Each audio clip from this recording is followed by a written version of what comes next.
चलिए, दिख रहा है ना सब लोग को। चलिए, welcome to global coaching centre Patna. चलिए देखिएगा, हम आप लोगों को आज हम गॉस प्रमेय के बारे में बताते हैं। गॉस थ्योरम जिसको कहते हैं हम लोग, गॉस थ्योरम के बारे में हम बताते हैं आप लोगों को।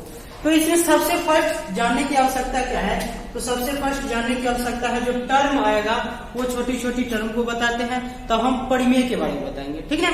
तो देखिएगा, सबसे पहले आपको समतल कोण के बारे में जानने की आवश्यकता है। समतल कोण क्या होता है, यानी कि प्लेन एंगल।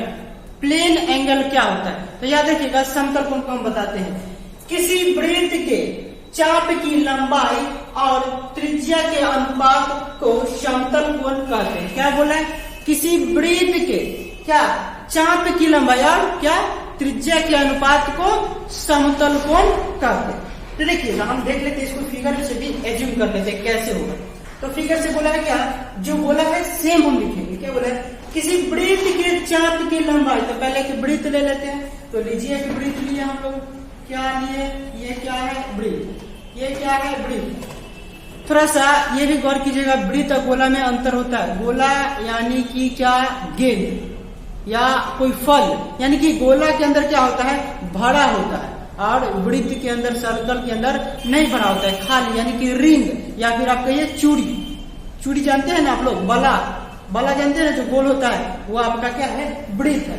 तो बोला है किसी वृत्त के क्या, तो वृत्त ले लिए, चाप की लंबाई। तो चाप की लंबाई कैसे काटते हैं, चाप काटने तो आता होगा आप लोग, इस तरह से बहुत ही चाप काटेंगे, इस तरह से लेके, और यहाँ से क्या ऐसे चाप काटते हैं, ऐसे चाप काटे ना आप लोग, ऐसे तो बहुत चाप काटे। कहने का मतलब ये देखिए, यहाँ से हम चाप काटते हैं, ये ऐसे कीजिए,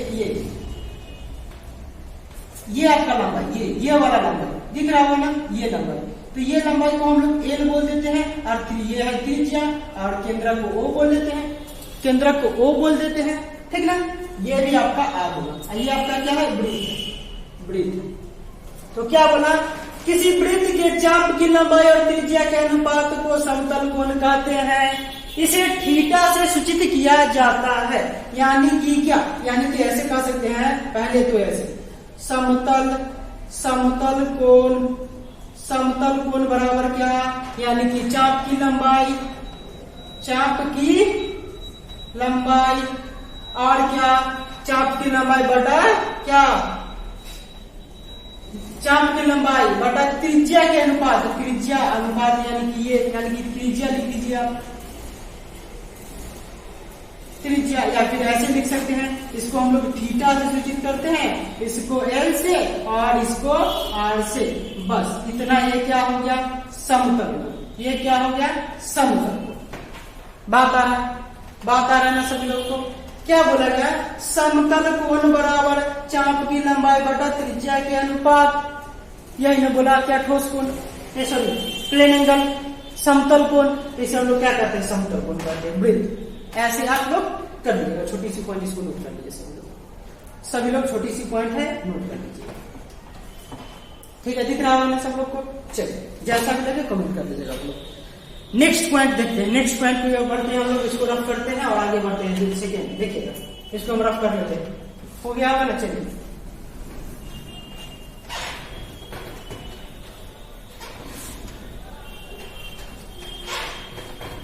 इसको रफ करते हैं और आगे की ओर हम लोग बढ़ते हैं।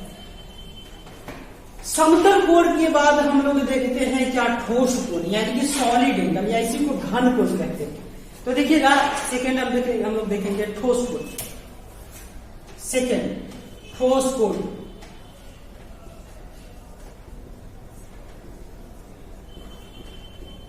ठोस कोण यानी कि इसी को क्या बोलते हैं, सॉलिड एंगल। सॉलिड ई लगता है सर, ठीक है। सॉलिड एंगल, इसको क्या बोलते हैं, ठोस कोण। तो ठोस कोण किसे बोलेंगे, तो पहले इसको फिगर से डिफिनेशन बनाएंगे, इसका फिगर से डिफिनेशन।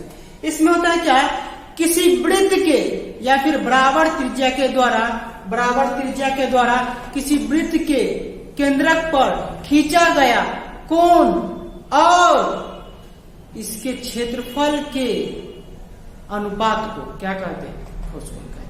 नहीं समझ में आया तो पहले डिफिनेशन लिख लेते हैं, डिफिनेशन पहले लिखते हैं तब आते हैं। चलिए देखिए, या तो डिफिनेशन से बनाइए या फिर क्या फिगर से बनाइए।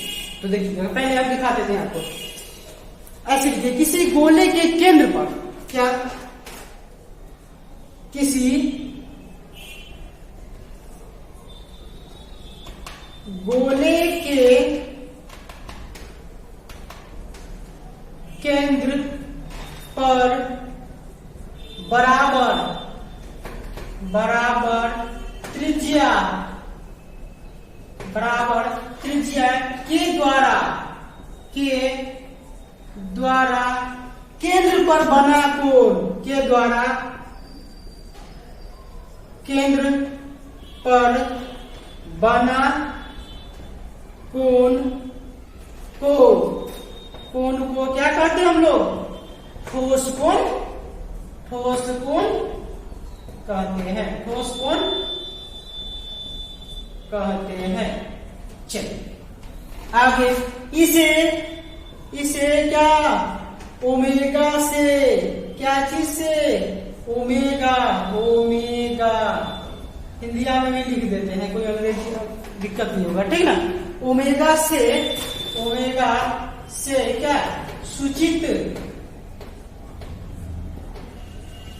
किया जाता है, आ रहा है भाई सब समझ में, किया जाता है।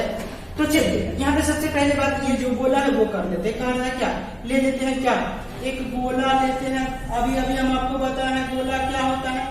तो गोला वो होता है जो अंदर में भी भरा होता है ना, बिल्कुल भरा होता है। ये लिए हम क्या, गोला, एक लिए क्या आपका गोला, इसमें गोला लिए, इसके केंद्र पर बराबर त्रिज्या के द्वारा, ये त्रिज्या के द्वारा बना कोण को, जो कोण बनेगा, तो याद रखिएगा ये भरा हुआ है, ये क्या है, भरा हुआ है, तब इसको हम लोग क्या कहेंगे, ठोस कोण कहेंगे। इसको क्या चीज से, ओमेगा से सूचित करते हैं, क्या चीज से, ओमेगा से सूचित करते हैं, ठीक। तो ओमेगा, ये आपका एंगल क्या है, ओमेगा, उसको हम लोग थीटा से सूचित किए थे, किसको, समतल कोण को। अब यहाँ पर बोला गया है क्या, याद रखिएगा ये एरिया है।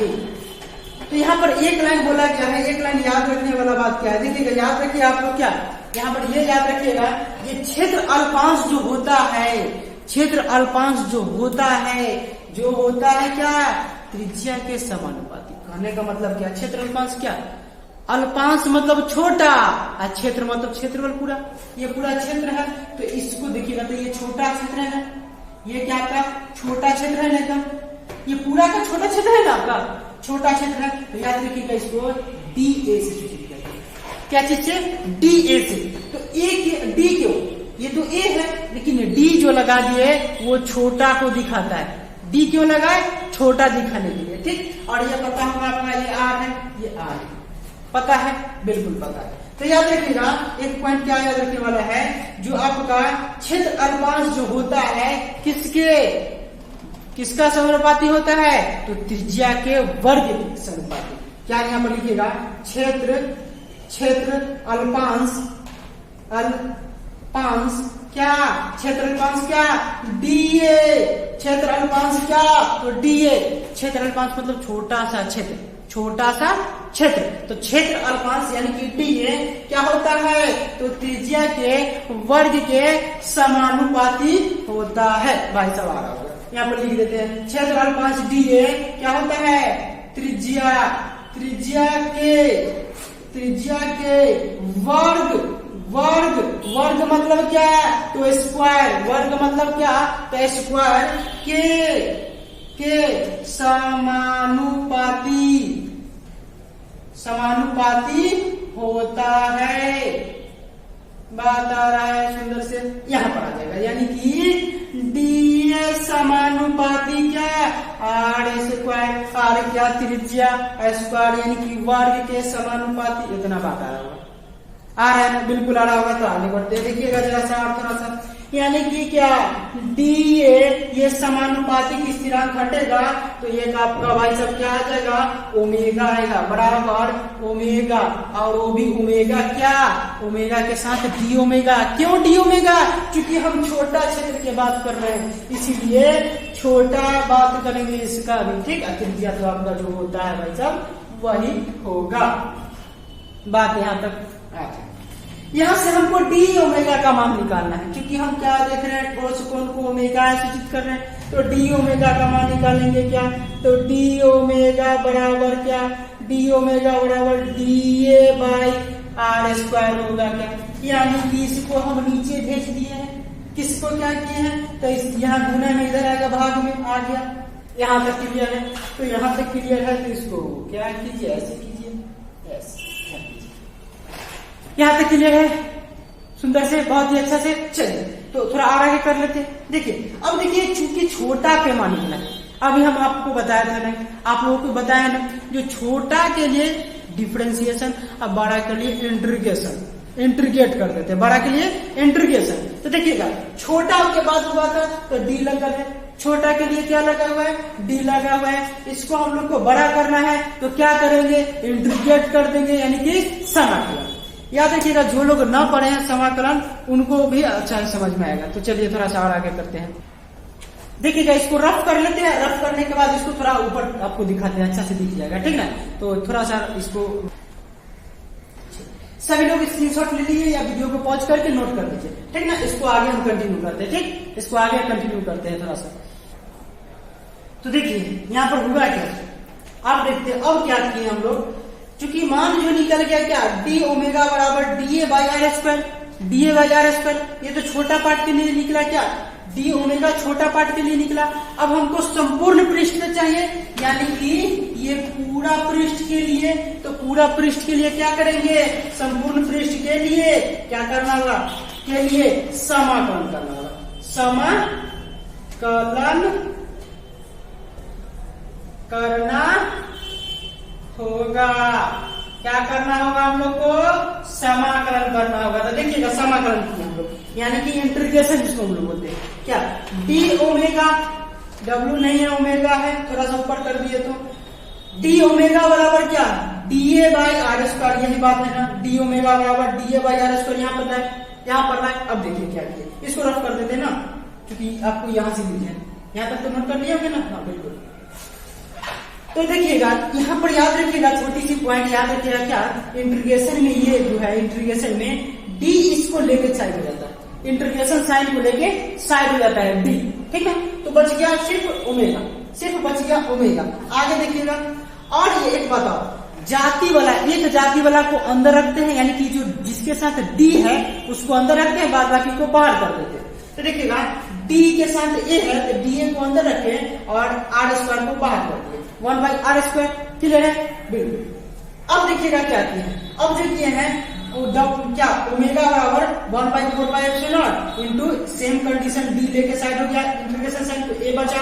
अब आगे चलिए, ओमेगा बराबर 1 बाई आर स्क्वायर, और याद होगा क्या होगा, याद, गोला का क्षेत्रफल बराबर क्या होता है, चूंकि गोला का बात हो रहा था, चूंकि गोला का बात हो रहा था, तो गोला का क्षेत्रफल बराबर 4 पाई आर स्क्वायर होता है ना, बिल्कुल होता है।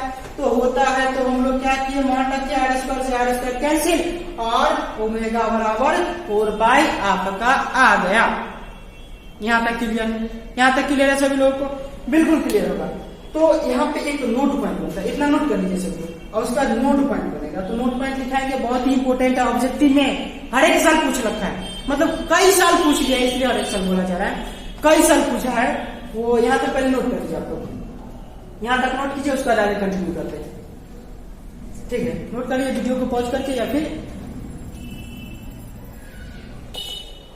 देखिएगा यहाँ पर नोट पॉइंट जो है, क्या नोट पॉइंट क्या है, समतल कोण का अधिकतम मान, क्या समतल कोण, अभी पहले हम लोग देखे थे, पहले निकल जाए समतल कोण, समतल कोण का अधिकतम मान क्या होता है, तो 2 पाई रेडियन होता है, ये याद रखने वाला बात है, क्या होता है, 2 पाई रेडियन, 2 पाई रेडियन होता है, जबकि ठोस कोण के अधिकतम मान कितना होता है, 4 पाई रेडियन, ये याद रखने वाला बात है, ये दोनों याद रखने वाला, यही ऑब्जेक्टिव पूछता है।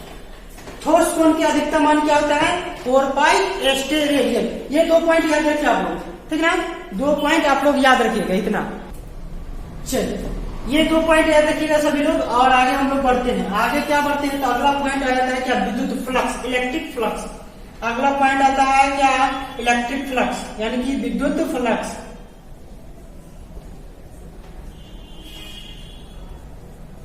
विद्युत फ्लक्स, इलेक्ट्रिक फ्लक्स क्या है?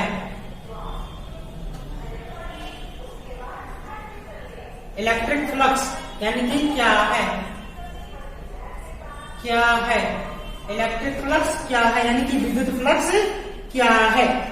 तो इसको देखेंगे हम लोग, इसको देखेंगे और सभी लोग। इसमें लिखा जाएगा क्या, देखिएगा इसमें जो लिखा जाएगा इस प्रकार से हम आपको बता देते हैं। देखिए थोड़ा सा तेजी करने के लिए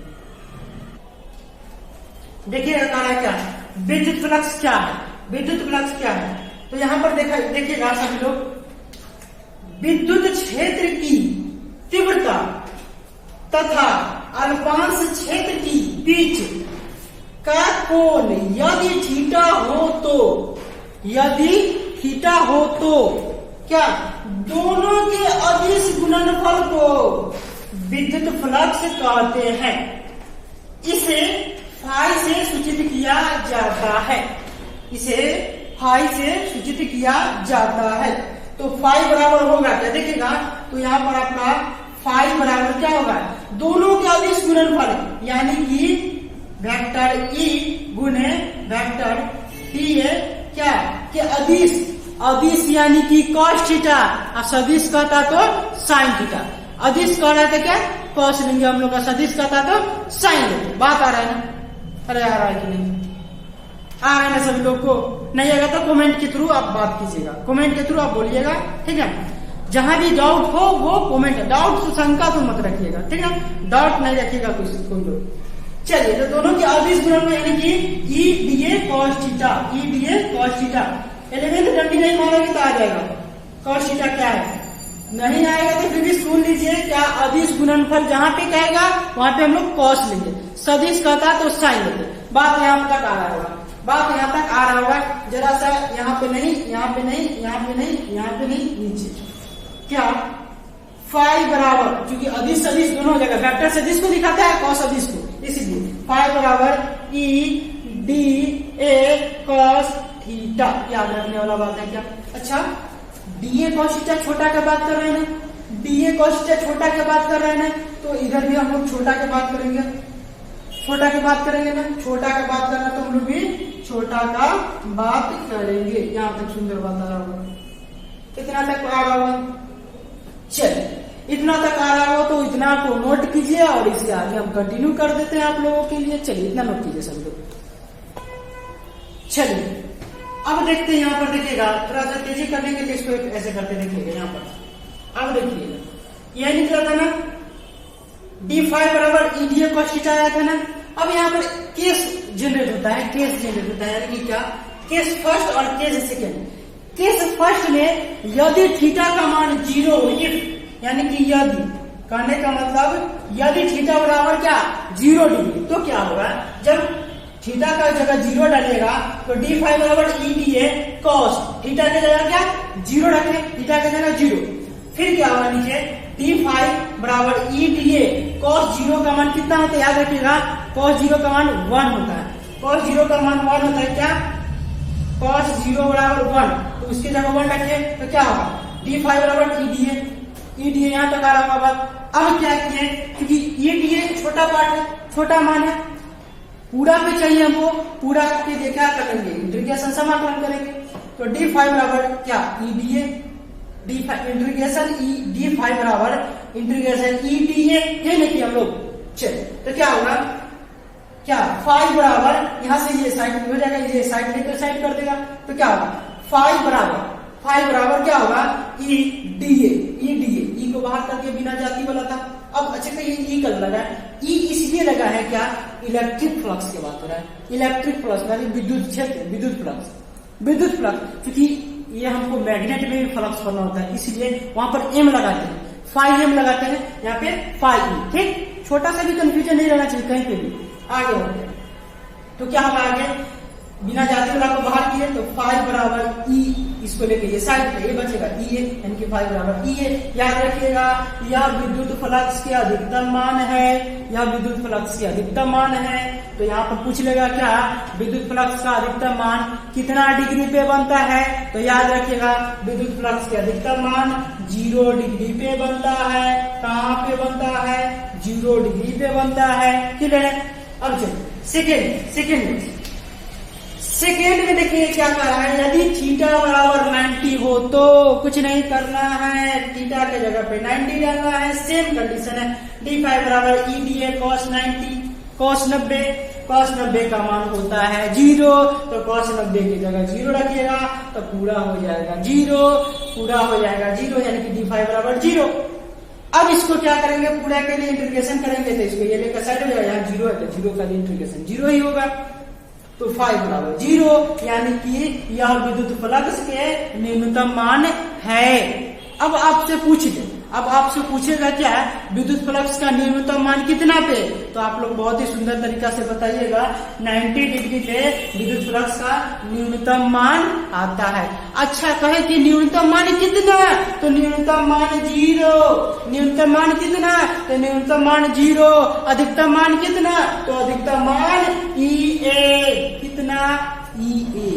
बात यहाँ पे क्लियर होगा, स्पष्ट है ना सभी लोगों को, बहुत ही सुंदर तरीका से आ रहा है ना बात। चलिए आ रहा है तो इसको क्या कीजिएगा, फ्रेम से नोट कर लीजिए भाई साहब, नोट कीजिए, बहुत ही सुंदर से है ना, बिल्कुल सुंदर से। चलिए सभी लोग नोट कीजिए और यहाँ तक कीजिए, ऐसे कीजिए, नोट कर लीजिएगा, एक सेकंड हो जाइए। ये आपका गॉस प्रमेय के लिए जितना एप्लीकेशन था ये हो गया, जितना जरूरी छोटा छोटा पॉइंट था। अब हम लोग छोटे छोटे देंगे आप लोगों को वीडियो, ठीक है। छोटा एक दूसरा वीडियो में आपको एप्लीकेशन बताएंगे, गॉस प्रमेय का एप्लीकेशन। ये था गॉस प्रमेय का जितना छोटा छोटा पॉइंट था, ये था आज के लिए, और हम अगला नेक्स्ट वीडियो में आपको इसका एप्लीकेशन लेके आएंगे, ठीक है। इतना ही, बहुत ही सुंदर है ना, आ रहा है ना बात समझ में, बिल्कुल आ रहा होगा सभी लोग को, तो रहने दीजिए आज के लिए इतना ही। चलिए, थैंक यू आज के लिए।